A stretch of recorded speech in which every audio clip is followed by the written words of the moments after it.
all the indigenous tribes point to one singular place where the Kuru Pira lives, the demon of the forest.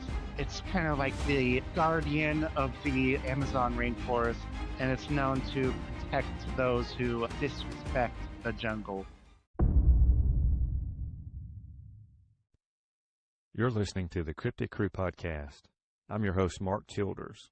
Before we get started, if you've had an encounter or an experience or just something unexplained, click on our link tree in the description and share your encounter. Thank you for listening to the Cryptid Crew Podcast.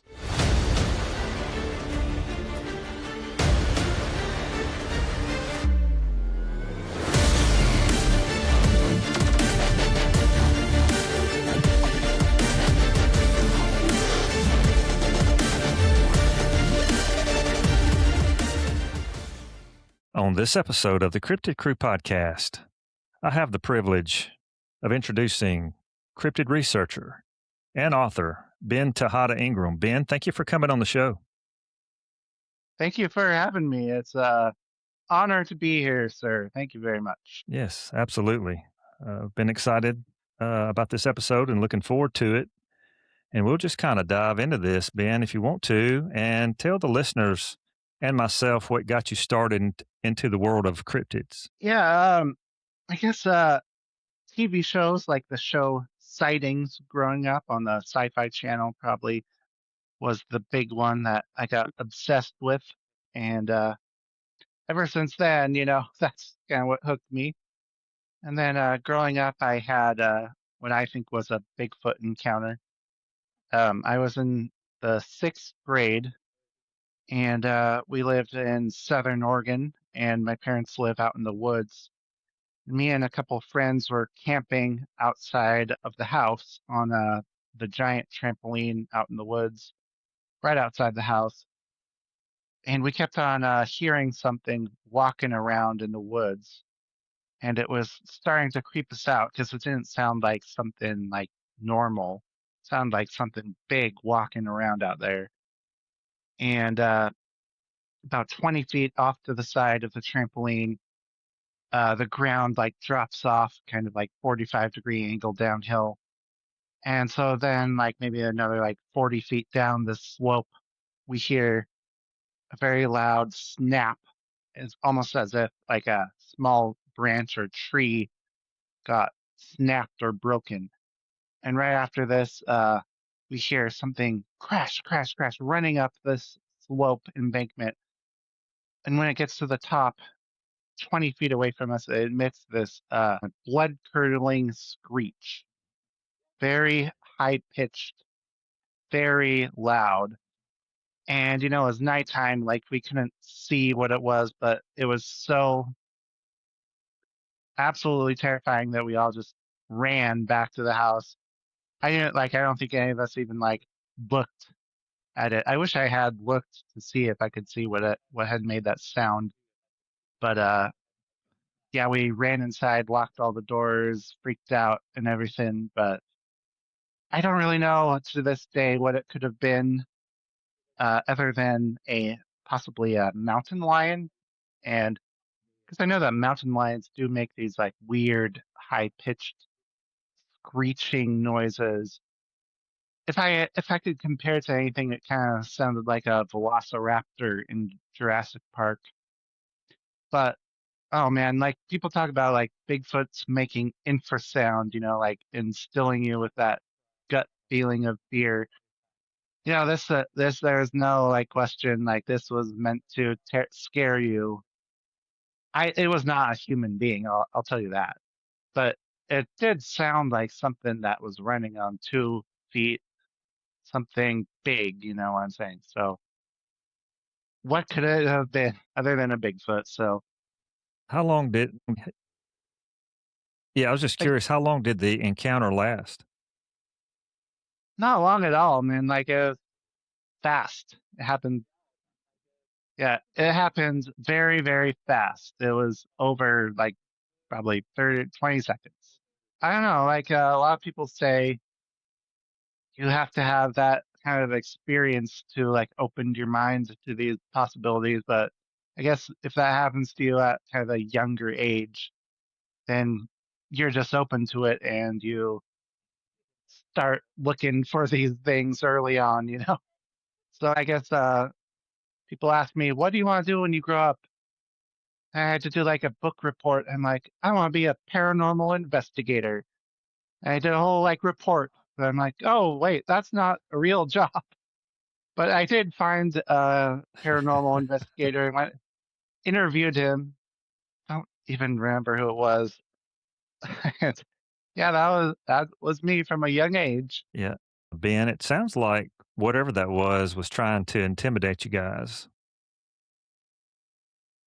Uh, yeah, I would say that was the intention behind it. It's bizarre. I don't really hear about that happening a lot, that high pitched vocalization.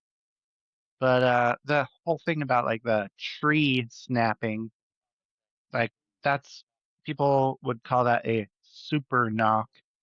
And the intention behind that is like intimidation. It's like to scare people away. So yeah, I mean it's pretty clear what the intention was to scare you. And I'll just say, if it was a mountain Yes, lion, that almost makes it more scary than it being a Bigfoot because you don't hear too many Bigfoot, at least down in southern Oregon, that will kill someone.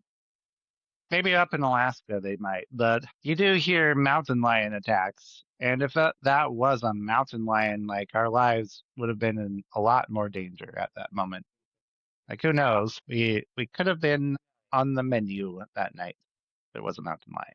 Who knows? totally agree with you on that. Have you ever heard of Bigfoot or knew anything about Bigfoot or the subject prior to that incident? Not really. No.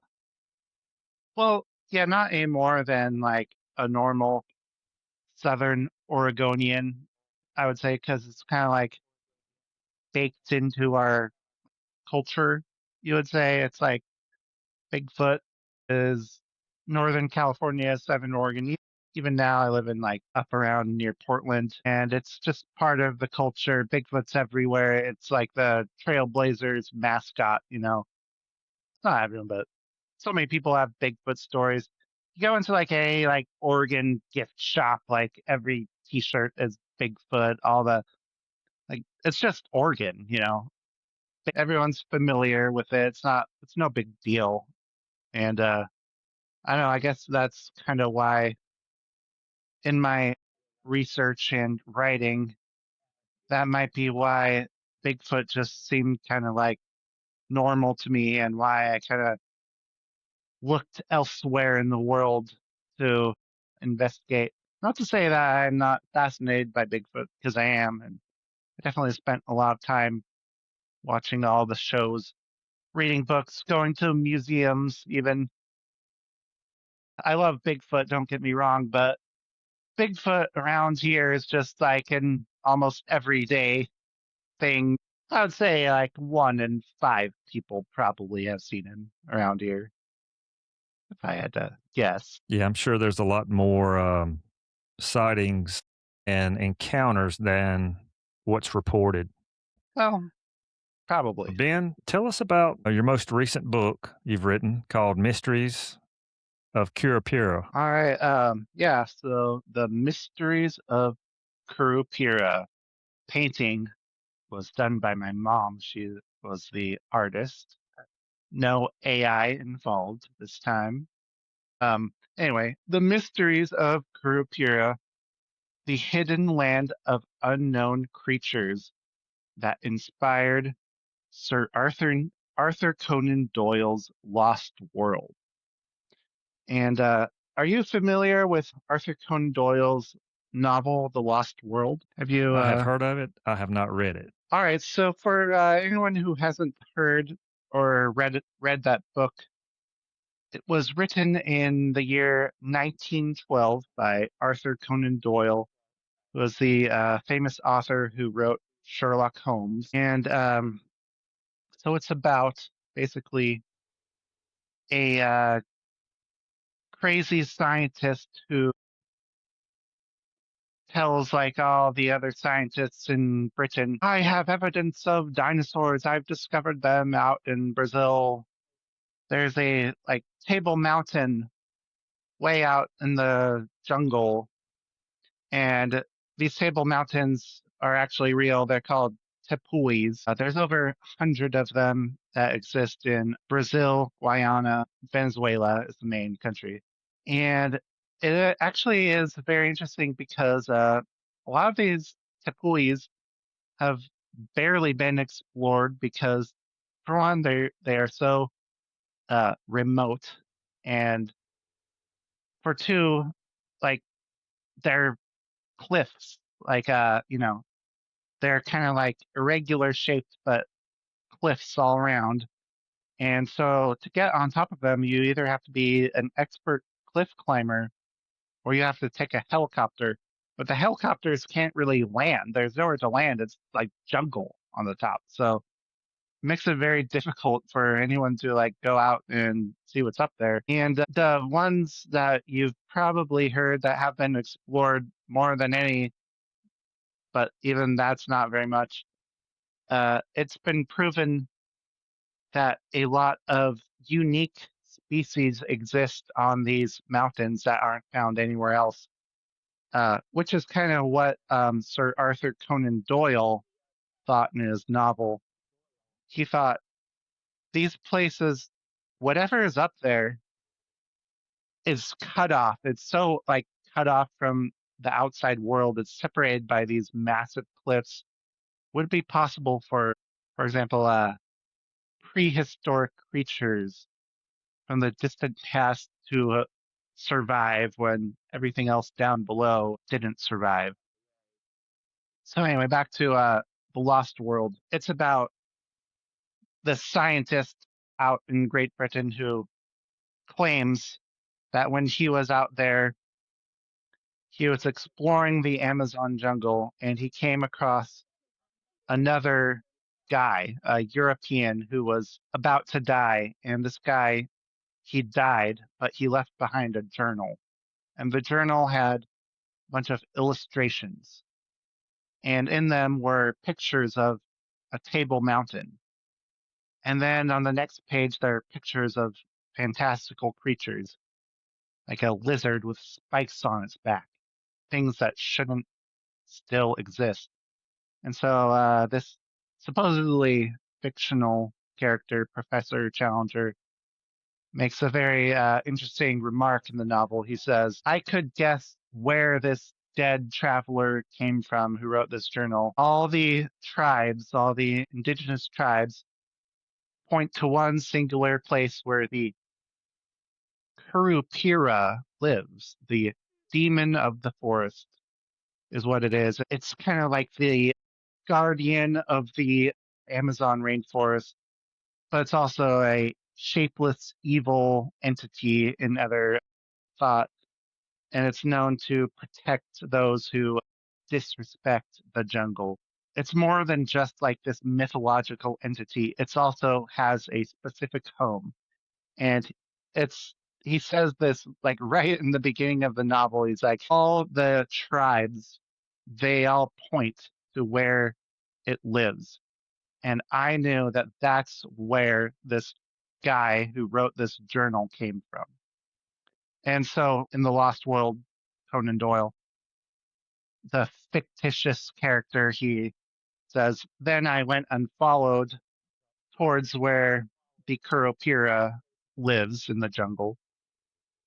You know, it was a very long, arduous trek through the jungle, but I found the place in his journal with the Table Mountain rising out of the jungle. His name was Maple White in the book, and he said it's called Maple White Land.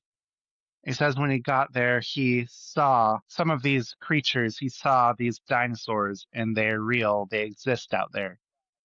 And then so he goes back to civilization, and no one like believes him. No one believes him.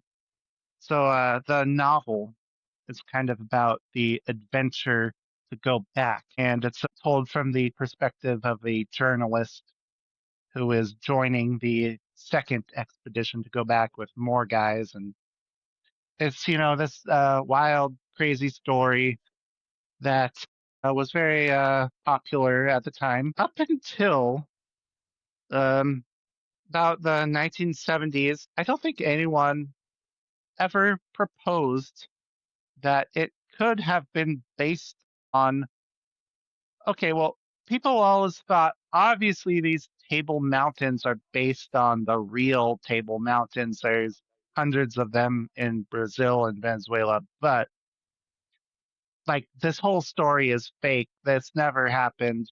There's no such plateau with dinosaurs surviving.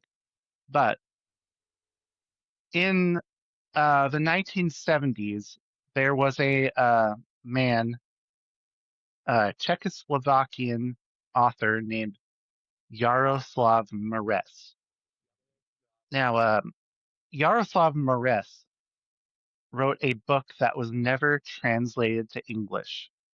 But in 1978, Yaroslav Mares said he was in Brazil.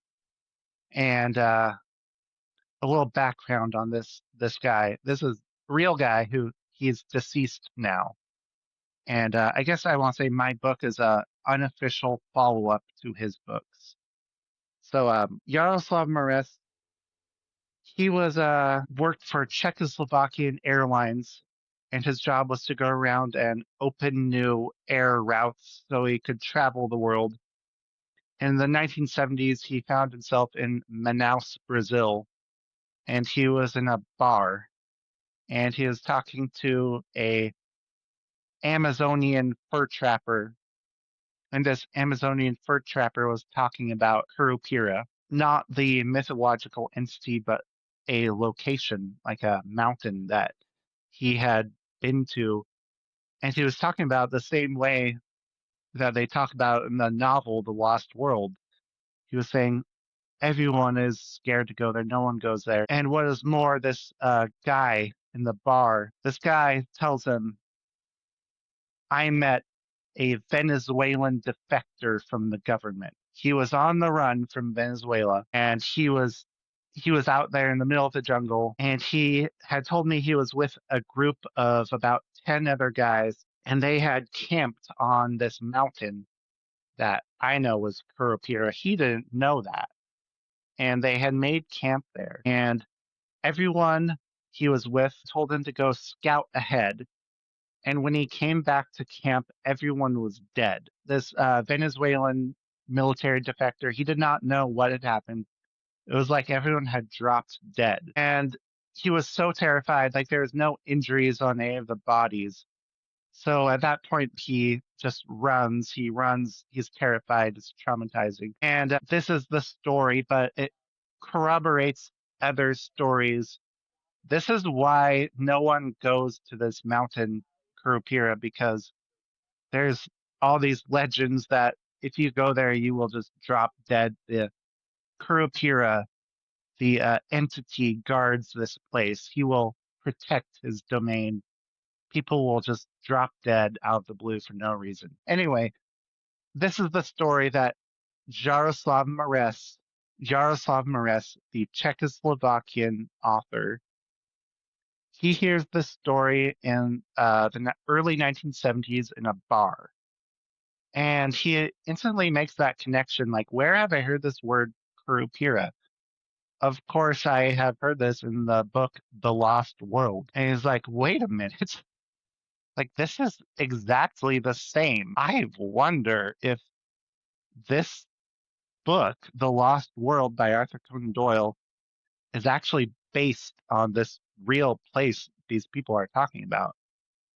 And so about 10 years go by, but he becomes obsessed with this idea. He can't like shake the feeling that there has to be something. He starts like digging into like maps, and he realizes no maps have a Kuru Pira on it anymore, but the older maps do have a Kuru Pira in the right spot. And it's right on the border of Brazil and Venezuela. And it's right at the headwaters of the Orinoco River. And there's three other rivers that come from it. And modern day maps renamed it is the really confusing part. And this is why I want to write my book, because there was a kind of a controversy.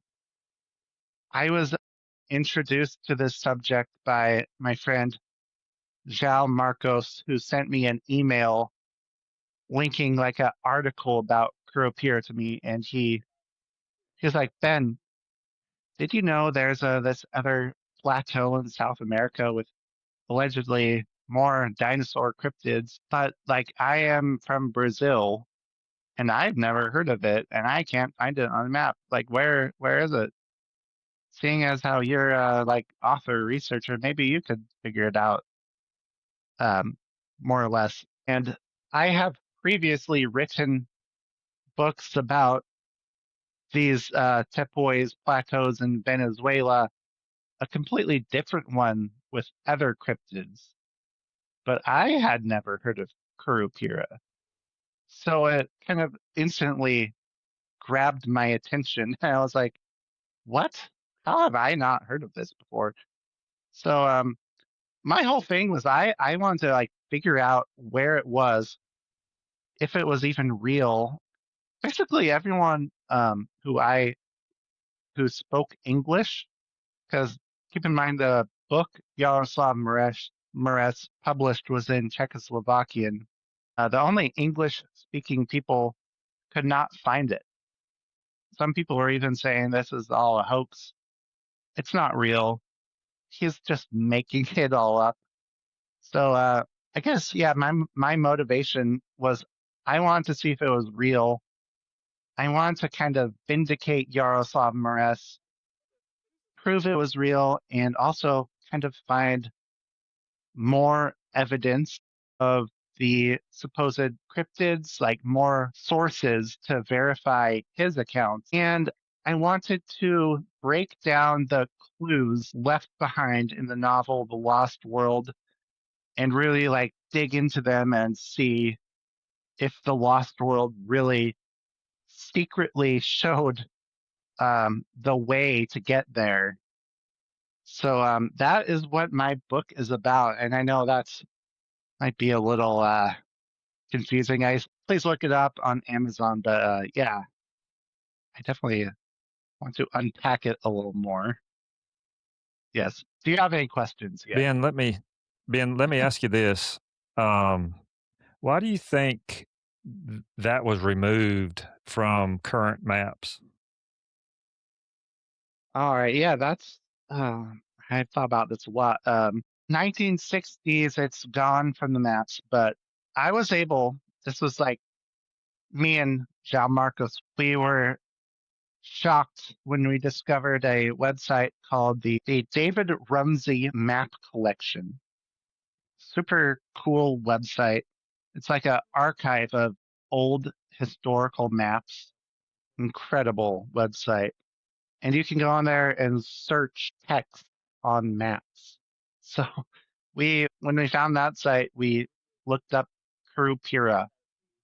At the time of writing the book, there was like only around 30 hits. Now someone just told me there's like 50 hits. I think they've added even more maps that show it in the correct location too. And yeah, they're all, it's right on the border, Brazil, Venezuela, right in between the Parima to Pirapeco Mountains, if you really want to make sure it's the right spot. That's Sierra Kurupira. It's right there. Yeah, it's very strange. And yeah, so it's renamed. The Venezuelan maps call it Sierra Urucuziero.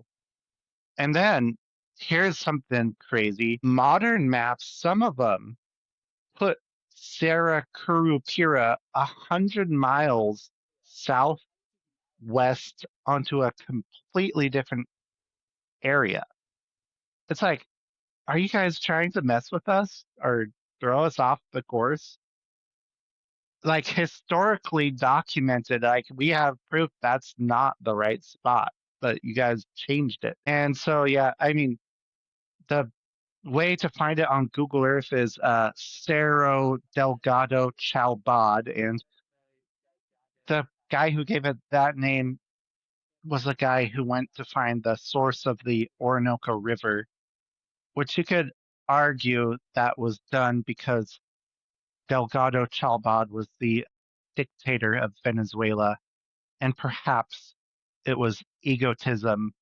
He wanted to name it after himself, like the demon of the forest, the most terrifying place. I am the like demon, like that's what he wanted it to be. But I mean, there's all sorts of like conspiracies wrapped around this also because another part that makes this all a lot more interesting. And this is another thing that no one believed Yaroslav Mares about for a long time on Reddit specifically. People thought Yaroslav Mares said this place is completely cut off. No one is allowed to go in there. No one like believed that. They're like, of course you can go in there. It's absolutely the middle of nowhere. Like there's nothing around for hundreds of miles. And Yaroslav Mares told everyone you can't go there. It's restricted access. Turns out he was correct because on the Brazilian side, it's the Yanomami Indian or indigenous reservation. Good reason to be protected, in my opinion, because that culture is under severe threat from illegal gold miners who have come in, not only invaded, but have poisoned their rivers with mercury and have kind of like been genociding those tribes. Very, very horrible situation. But then on the Venezuelan side, it's called the Tapirapeco National Park, this whole like broader area. And I can't really figure out why that's restricted, but bit of a spoiler in this book with help from one of my skeptics on Reddit, who's actually a nice guy once I talked to him. He found a Venezuelan doctor who probably like the only person in modern times who's been allowed in. And this Venezuelan doctor told us he had to get permits from the government to go in to Kuru Pira. He actually went to Cerro Delgado Chalbad, aka Kuru Pira. And his mission was he is a doctor residence training program, and they go in there to provide like inoculations, medical aid to these almost uncontacted tribes out there. And he has like a YouTube video about it. He's like being flown in on this giant army helicopter.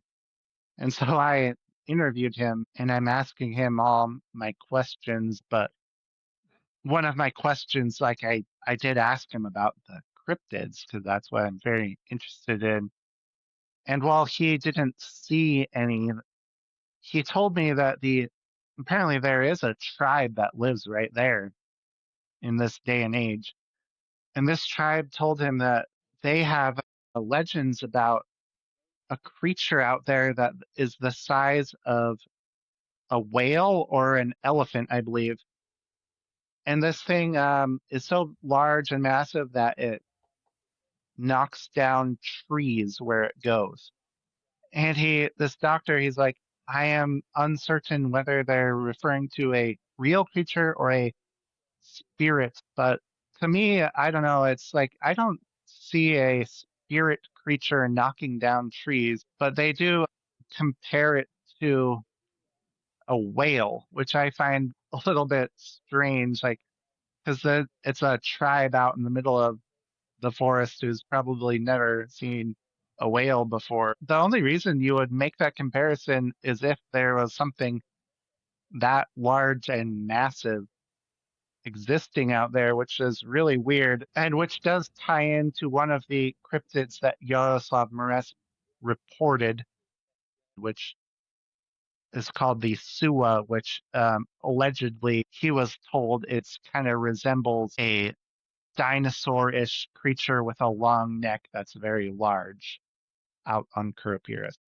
I'm sorry, I totally got sidetracked off of your question.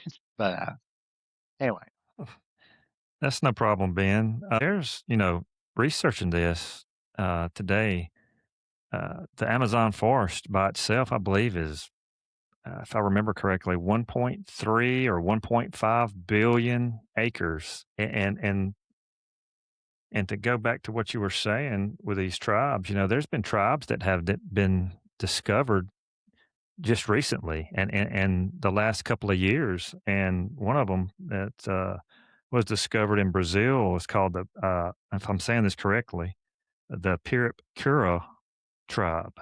Have you heard of that or heard anything about these tribes? I've heard some, like, there's a lot of them. Like, I don't know if I heard of that one. Yeah, I know there's all these uncontacted tribes. Yes, it's very interesting. Yeah, it's crazy. Yeah, it is. And two, going back to what you were saying about a large whale that's the size of a ship knocking down trees, and I'm wondering if it's machinery like logging type equipment, or is it actually an animal? Because if they've never seen anything like that, how can they compare it? Or what do they compare it to? I mean, yeah, that's that is a possibility. I don't know though. It's strange. They're so isolated. There shouldn't be any logging activity out there to speak of that we know of. I mean, there was one thing I read that, all right, there's this organization called Orinoco SOS, which takes satellite images to track these illegal gold miners wherever they go.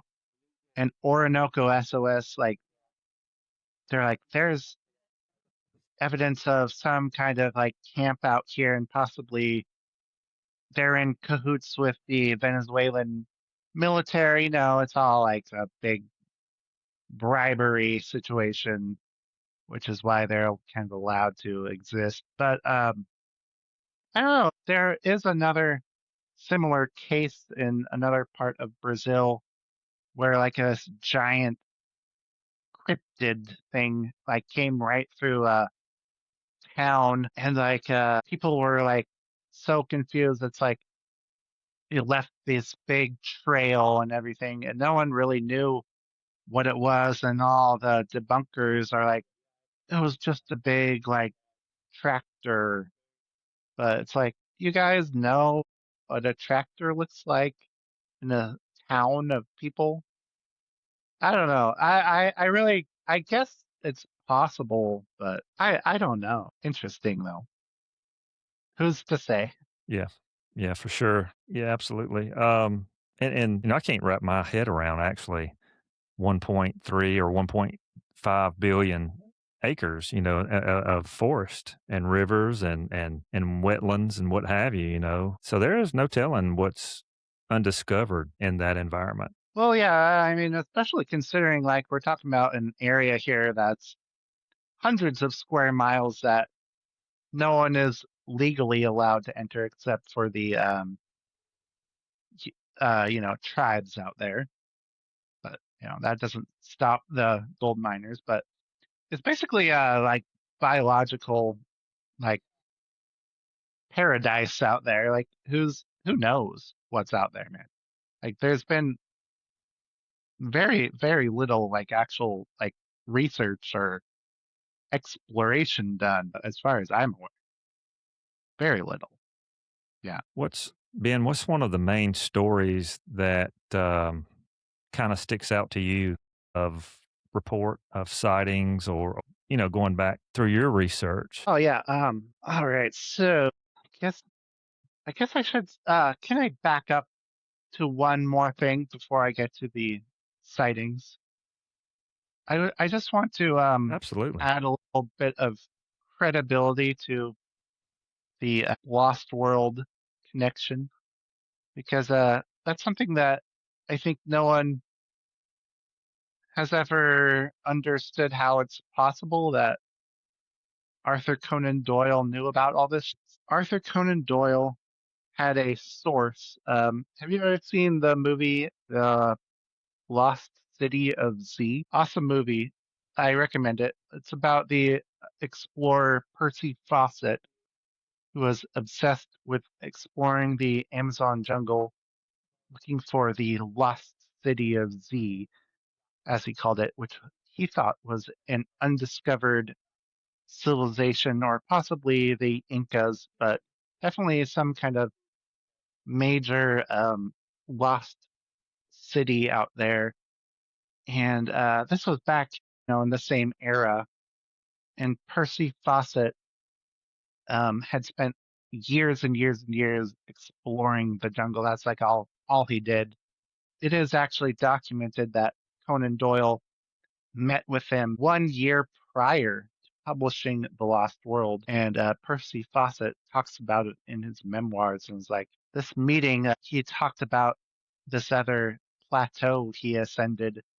And he's like, this meeting led to the creation of Conan Doyle's Lost World. As I told him about not only what I did, but other places in Central America. He doesn't really reveal much else. And so you kind of have to read between the lines a little bit. And the hypothesis there that Jaroslav Mares initially had is that Percy Fawcett knew about Kurupira because he was trying to find a lost city. So he went around and asked all the native people and locals everything about their legends, their mythologies. So Percy Fawcett would have known about the Kuru Pira stuff. He didn't actually go that far himself. It's actually well known. He stayed in the south of Brazil, but I'm pretty sure that he knew all about it and about the cryptids, all the legends. He told it to Conan Doyle, but here's the kicker. He didn't want anyone else to know about it. He didn't want people to know it was real.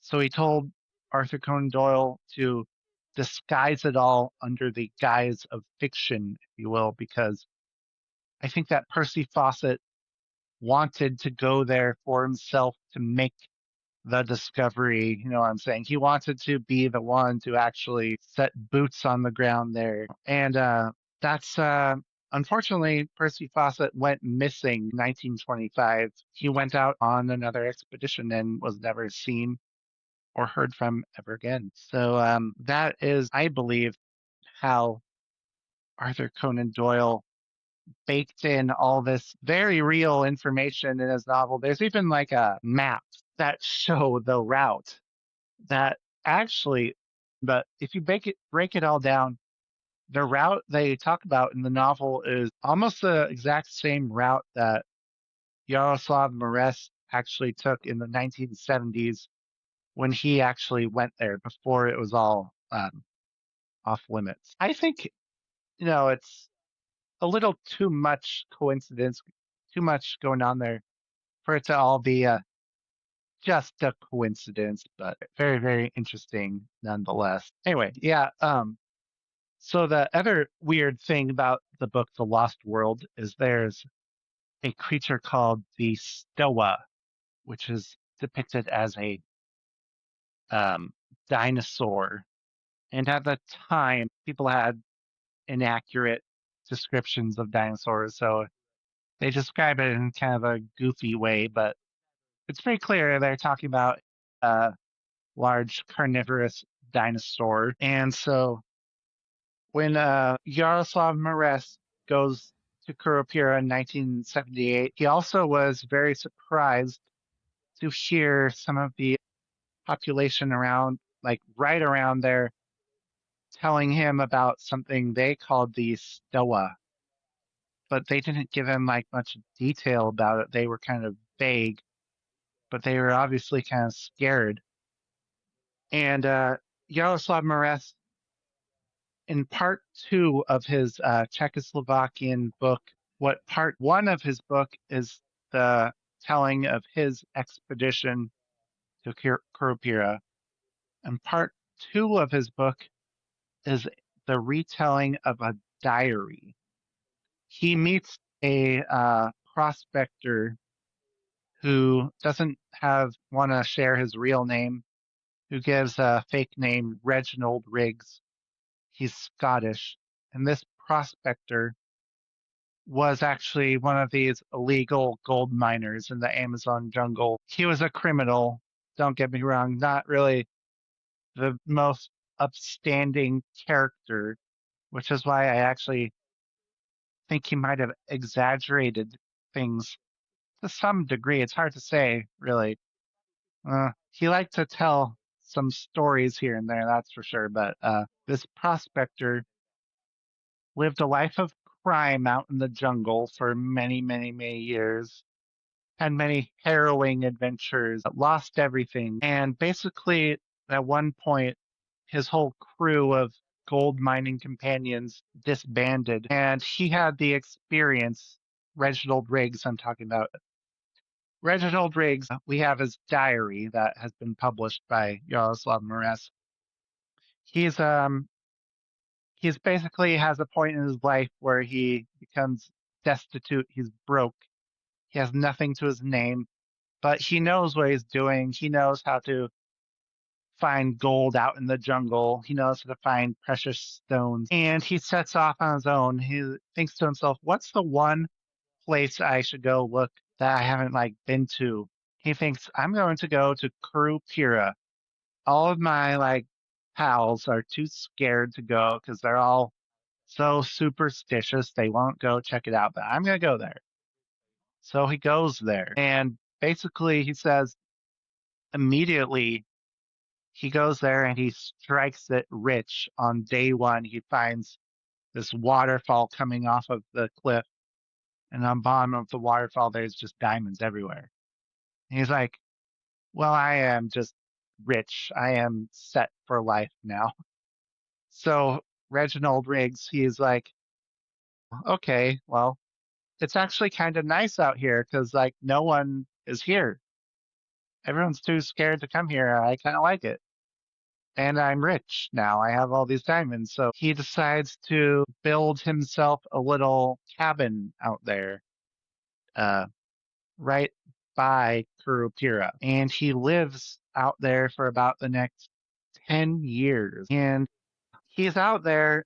He meets a guy in the jungle who's been bitten by a snake, who's a member of the Waika tribe.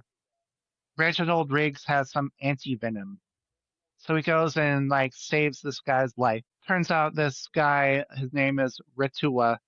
He's another tribal outcast warrior from the Waika tribe, who's the tribe who lives in that area. He befriends him. He saves his life with the antivenom. Basically, they become good friends. They're pals, and eventually he learns about some interesting creatures that the Waika tribe says exists in the area. The first of which is called the Stoa. Now, the Stoa is said to live on the top of the Kurupira plateau. It doesn't really come down below very often, but occasionally it will be seen down below. And it resembles a caiman, which is a South American crocodile, except it is larger and walks bipedally. It has small horns on its head. And there is a very interesting story that his tribe, this happened generations ago, mind you, but there's a group of hunters out in the jungle, and they come across a Stoa, and the Stoa attacks the hunters.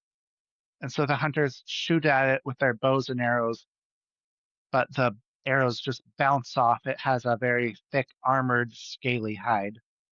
And so their arrows seem to just enrage this creature. It becomes very angry and it kills several members of the hunting party. And eventually they are able to drive it away, not before several people are killed by it. And this creature, the Stoa, is very rightfully deserved a terrifying reputation. It's said to be an ambush predator. It will lay waiting. It will prey on capybaras, tapirs, mammals, the lake, and it is exceedingly rare. Is the other thing? It's not really seen that often. It lives in the highlands. So, Yaroslav theorized it kind of sounds similar to the dinosaur species called a Carnotaurus, which is kind of like a T-Rex, except it has horns on its head, depicted in the Disney movie Dinosaur. Interesting enough, the fossils were found right there in South America, so it kind of makes it seem slightly plausible that that could be the identity. I don't know what it is or if it is real. I do think it could be some kind of very large undiscovered lizard or caiman that evolved in such a way that it might be able to walk upright. I don't even know really. It could be a surviving dinosaur. Like people, how do you guys know that it's not possible? Like anything could be possible. So yes, that's the Stoa. There's a lot of people, Ben, that think, every acre on this planet has been investigated or explored, and it just hasn't. Well, that's the thing about this book is it's a little bit controversial because anytime you say anything about a dinosaur cryptid, people will say to me, it's 100% fact there cannot be a surviving dinosaur. You just don't know. Like there's no like nothing is impossible. Think about crocodiles. Crocodiles were around before the age of the dinosaurs. They're still here. So why couldn't like any of these kind of dinosaurs still be around and kicking? I don't get it. You know what I'm saying? That's just that. Yeah, there's a lot of land, a lot of water that's never been, explored. I think there's things out there that we don't know about, of course, and not meant to know. Exactly. 100%. Yeah, I mean, obviously for something like that to exist, it would have to be somewhere so remote, isolated that no one could have any proof. Like, I think if it was a dinosaur, they're probably extinct by now. Maybe they survived up until like 50 years ago. Maybe like Reginald Riggs or Retua saw the very last one. Who's to say? I don't really know, but it could be. So Reginald Riggs, we recall he is the Scottish criminal prospector, and so he is living like as a hermit right by Kuru Pira, this plateau out in the Forbidden Zone. And one day he's out like by the river, and he hears like this strange cry, this strange sound, and he looks up and he sees these two massive, massive creatures flying overhead, and they're bigger than any bird he's ever seen. And he's very confounded because they look like reptiles, and they're much larger than any kind of bird. And there are two of them. They just fly straight over, and then they go up towards the mountain, and then they're gone. And it's happened so fast, he almost like can't believe his eyes. It's like, there's no way that was real. Well, he's like, that was not like a bird. Those were just so massive. Am I losing my mind out here? So that happens. And then after he meets his friend, the outcast warrior of the Waika tribe, he tells him this story, and his friend Ritua, the Waika warrior, tells Reginald Riggs, I know what that is. That would be the Washo Riwe. That's just a normal creature. It's the father of all vampire bats, and we know about them in our tribe because we live here too, and we see them all the time. And we describe them the same way. They're basically 20-foot wingspan, reptilian features, large crest on the back of their head. So it's very kind of clear that you would make the assumption they're talking about some kind of pterodactyl type thing, pterosaur, if you will. Something interesting that I figured out. Jaroslav Marest never really broke it down like this, but it was described by them. We think of these things as the father of all vampire bats, right? And so I actually looked up the Yanomami dictionary, their language. And so Washo Riwe is a compound word.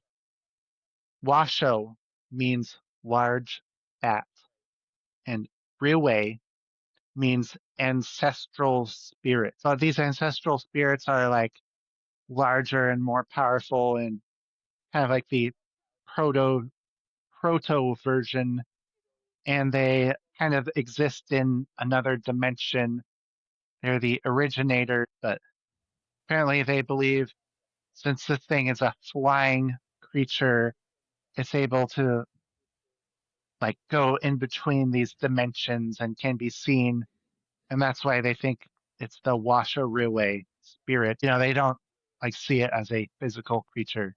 They see it as more of a spiritual entity, which is fascinating. Yeah, it's a real thing. Like you can go look this up in Yanomami culture mythology, and that led me kind of to question: are we really referring to a pterosaur here, or could it be some kind of huge undiscovered bat?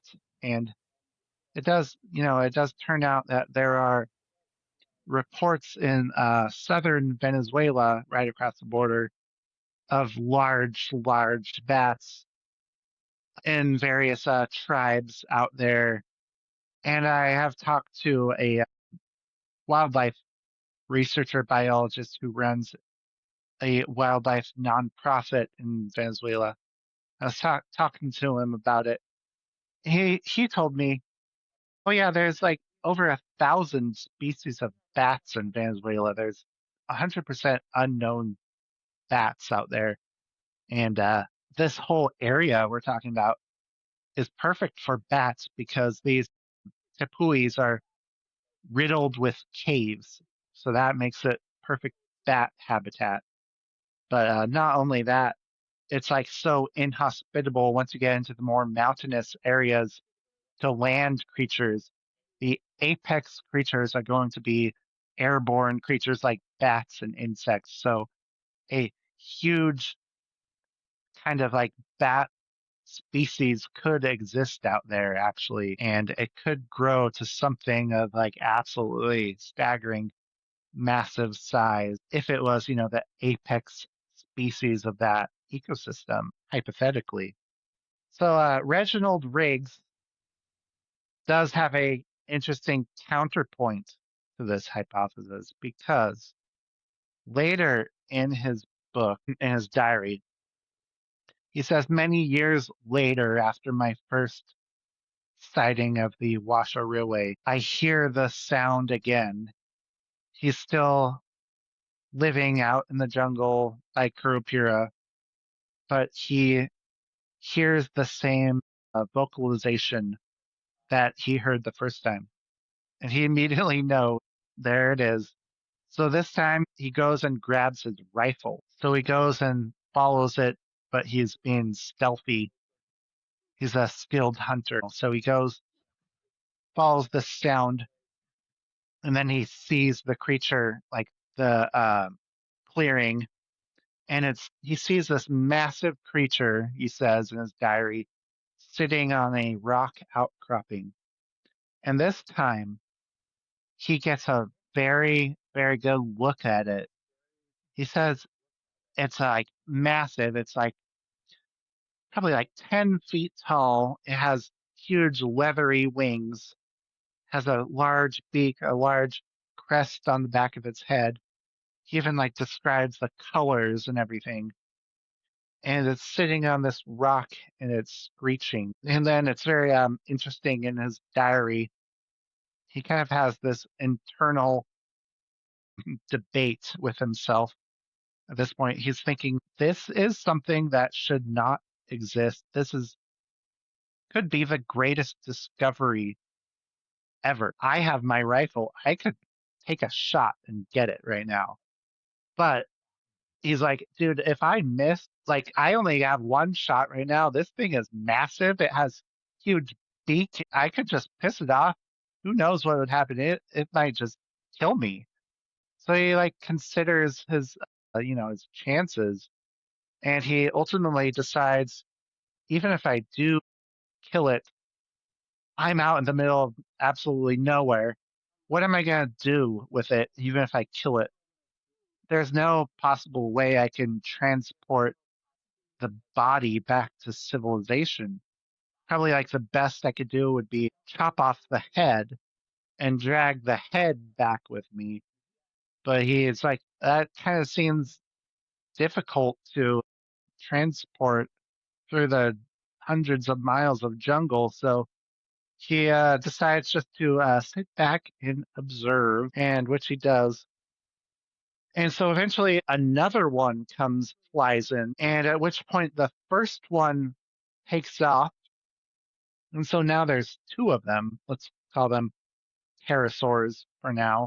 But anyway, he says they both take off and they start circling each other in the air. And they're kind of like circling, and one of them will like come in and like swoop in and attack. And they will attack and then they'll break away and keep circling.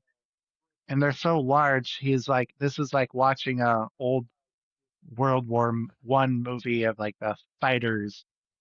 And eventually they seem to be engaged in some kind of but he doesn't know what it's about, like some kind of territorial dispute.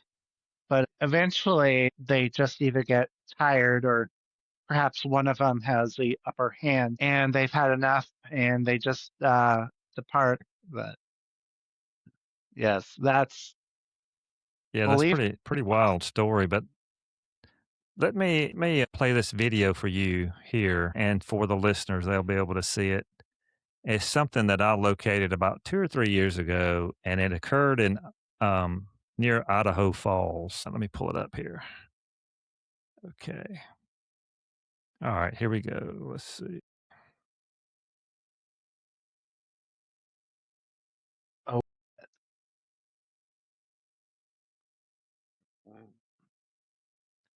dude, yeah, that's interesting. Yeah, it's a pretty. I've I'll seen play it that one scene more time. before. Supposedly, a hiker in Idaho Falls recorded this and posted it. I believe 2015, if I'm not mistaken. But here it goes again. Oh, so you think whatever this Sure. was some kind of real thing, kind of real object, I would say. Like it wasn't AI, you know, considering Yeah. you Yeah, know I agree with you. people It's were something. making AI back then. Think about it, yeah, I do think that one is a real something. The way it flies is odd to me. Something about the movement is a little bit strange. Like I don't want to say it's a kite. Something about it strikes me as a little unnatural. What do you think? It's hard to say. It seems, from the video, it's like I said, it's a short video, but he puts his camera down to, I guess, run on up to see if he can locate it again. Yeah, will you But play it one more time? it seems fluid. Yeah, Do sure, you know if it absolutely. seems to like tumble or lose its balance? I think. Um, yeah, Here we that's go. And some of this on definitely here not. I posted on social media not too long ago, but here we go.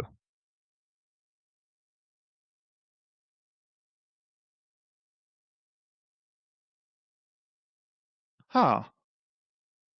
Okay. No, that's really weird. Where was that taken? It said near Idaho Falls, Idaho. Yeah, I don't know. Extremely I guess, interesting. the thing is, I'm a little skeptical, but I don't know. It could be. It's really hard to say. It really is. I Uh, I like looking at this pterosaur evidence. There's quite a few good ones out there. Have you seen the Civil War photo? I have not. Is it a black and white photo? It appears to be a post Civil War era photograph because the guys, like the soldiers' outfits, aren't Civil War era. They're just like 10 years later because the buttons on the outfit, they're like on a different side than they should be. And no Civil War reenactors are wearing ones that are made like that. So it seems as if it's a real period photograph, and whatever uh, creature in question is appears to be a real object as well that was either, yeah, like you can see the drag marks. The only question is it a real pterodactyl? And the debunk of it was that there is a pterodactyl on Walking with Dinosaurs TV show that looks basically exactly the same. Uh, but no one has been able to figure out which came first, Walking with Dinosaurs or this photo. Who's to say they didn't copy it? You know what I'm saying? So Yeah, correct. Um, interesting. yeah. Tell Ben, if you can, tell the listeners where they can find your book. Yes, Amazon.com. Uh, so the Mysteries of Kuru Pira. I know that's a strange word, but unfortunately, my name isn't really much easier. You're probably better off looking for that. Yes. I will put a link in the description Yeah. for your book, so that way the Perfect. listeners can click on that and take them right to Amazon and to your Yeah, book. much appreciated. Thank you. It sounds Thank you. fascinating, Ben. It really does. Yeah, you're welcome. Yeah. The book sounds really fascinating. Absolutely. Well, I appreciate that, man. Thank you for indulging me. I've done a bunch of these interviews, and I don't even know where to begin sometimes. And sometimes I just have to ramble a little bit until hopefully it all is out there. Ben, let me ask you this question. How long did it take you from start to finish to write the book, research, and then get it published? Yeah. Oh, shoot. Probably at least a year and a. There were a bunch of uh roadblocks along the way. Wow. Yeah. That was difficult, man. It was very difficult. I was very worried that I couldn't get permission to quote from Jaroslav Mores's work. I had to go email his original publisher. His books are like out of print, and ask for their permission, like a Czechoslovakian publishing house, to use Right. quotes from him. And they took a very long time to respond. If they hadn't, I couldn't have done it to begin with. I had already like 3 chapters in. If I don't get their permission, they're gonna like. But uh, I guess the rest of it was really hard to write because, yeah, the Stoa. Like it was kind of my goal to find contemporary accounts of this, and that was hard because these there's like almost no one out there aside from the doctor I told you about, who has been there and knows anything about it, like no one has heard of these things before, pretty much. Almost no one who is English speaking knows about this. In the Czech Republic, Yaroslav Mores is huge. He is like awesome. People love him there. He's almost I guess you would say he's kind of a celebrity. But outside of that country, no one knows who he is. But I did eventually find one historical mention of a 15th century explorer who came across a giant lizard that seemed to walk bipedally. And I came across another Czechoslovakian adventurer, cryptozoologist, who had a report of a Allosaurus he told me about. And other than that, it was almost a complete dead end. And still to this day, me and Jean Marcos are trying to find any source or breakdown of the word, and it's been a pain. We have some theories. We want to find that word Stoa pop up somewhere. That's the one that we can't like nail down that word. We think it could be Stiwa. Iwa means Cayman. ST, we aren't sure what that would mean. Anyway, Well, the book sounds extremely fascinating and sounds like an awesome read. And like I said, I'll put a link in the description down at the bottom, and also tell our listeners where they can find you on social media. all right. My handle on Instagram, uh, Anomaly Hunter X. Twitter X is the same, Anomaly Hunter X. I guess on Facebook it's the same, but I don't really post there anymore because my engagement was so terrible. I just stopped posting. Yeah, that's about it. Yeah, Gotcha. Instagram. All right, Twitter. Ben. At the end of each episode, typically we do a rapid fire Q&A where I'll ask 3 questions, and it's real casual. It's the first thing that comes to your mind. Are you ready? Sure. All right, here we go. Number 1, favorite Jurassic Park movie? Original. Jurassic Park 1. 1993. Yeah, that's the best one. Yeah. Even out of the Yep. Jurassic World movies, is Jurassic Park still your favorite? Yes. Definitely. Yeah, mine as well. All right. If you had one place to do research or an investigation anywhere in the world, where would you pick? Oh man. Venezuela. I don't know if I would go to Kuru Pira just yet, but I would hit up my friend Jose Miguel Perez Gomez, subject of my first book. You'll find it on Amazon if you click on my name. He is another guy who saw another cryptid on another plateau in Venezuela. He is a archaeologist, which is why I find him to be very credible. He was just featured in National Geographic for discovering a new culture, believe it or not, in Venezuela via rock art sites. Anyway, I think it would be cool to go out there with him someday. But anyway, I guess I would say Venezuela. Yeah, bucket list. Gotcha. All right.